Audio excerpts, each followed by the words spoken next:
from Studio 113 in Walson Hall, this is MBC News.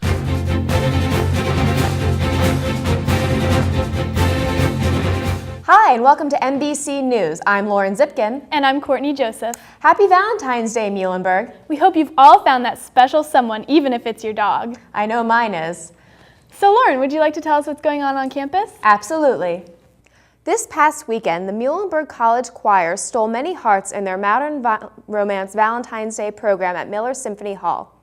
Steve Siegel of the Morning Call raved that the program was enticingly tender. He specifically praised our choir for its haunting romantic delivery of Fleyer's 19th century French melody Pavane. Here's more on Berg Entertainment. The highly anticipated main stage production of Bartlemy Fair hits the Baker stage next weekend. It opens on February 21st and will run until the 24th. Directed by Academia dell'Arte professor Kevin Crawford, this 17th century play features a comedic clash of the classes, complete with stage combat. Tickets are on sale now. Back in the CR, the chefs are busy sharpening their knives. On Wednesday, February 20th, Muhlenberg will be hosting its very own Battle of the Chefs. All of the top college chefs in the Lehigh Valley will battle for the most votes. Come support our talented staff and even check out the competition. Your taste buds will thank you for it later. When you are done eating, head over to the library for Trexler Trivia Night, 7 to 9 p.m. on Level A. Here's a heads up for non-Wells Fargo members. Beginning on Friday, February 15th, non-Wells Fargo members will be charged an extra $2 fee if they use the ATM in Seeger's lobby. This weekend, don't miss out on Student Performers Night on Friday, February 15th from 10 to 1 a.m. in the Red Door. That's all for Berg News. Now here's to Courtney with sports. Thanks, Lauren. This has proved a successful week for both the men's and the women's basketball teams as they each clinched a Centennial playoff berth. As the ladies faced off against McDaniel on Saturday, February 9th, they swooped in with even more gusto than the snowstorm Nemo, claiming a 67-47 win. The third-place Lady Mules remain a game ahead of Johns Hopkins and Haverford and can clinch a first-round bye by winning their last two games. Seniors Kate Clausen and Alita Zabrecki were a huge help in this game, bringing 29 points to the scoreboard together.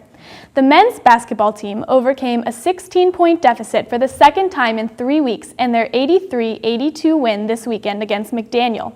Now that the Mules have clinched a Centennial Conference playoff berth, a weight has been lifted as the team can now focus on preparing for the playoffs in the next two games.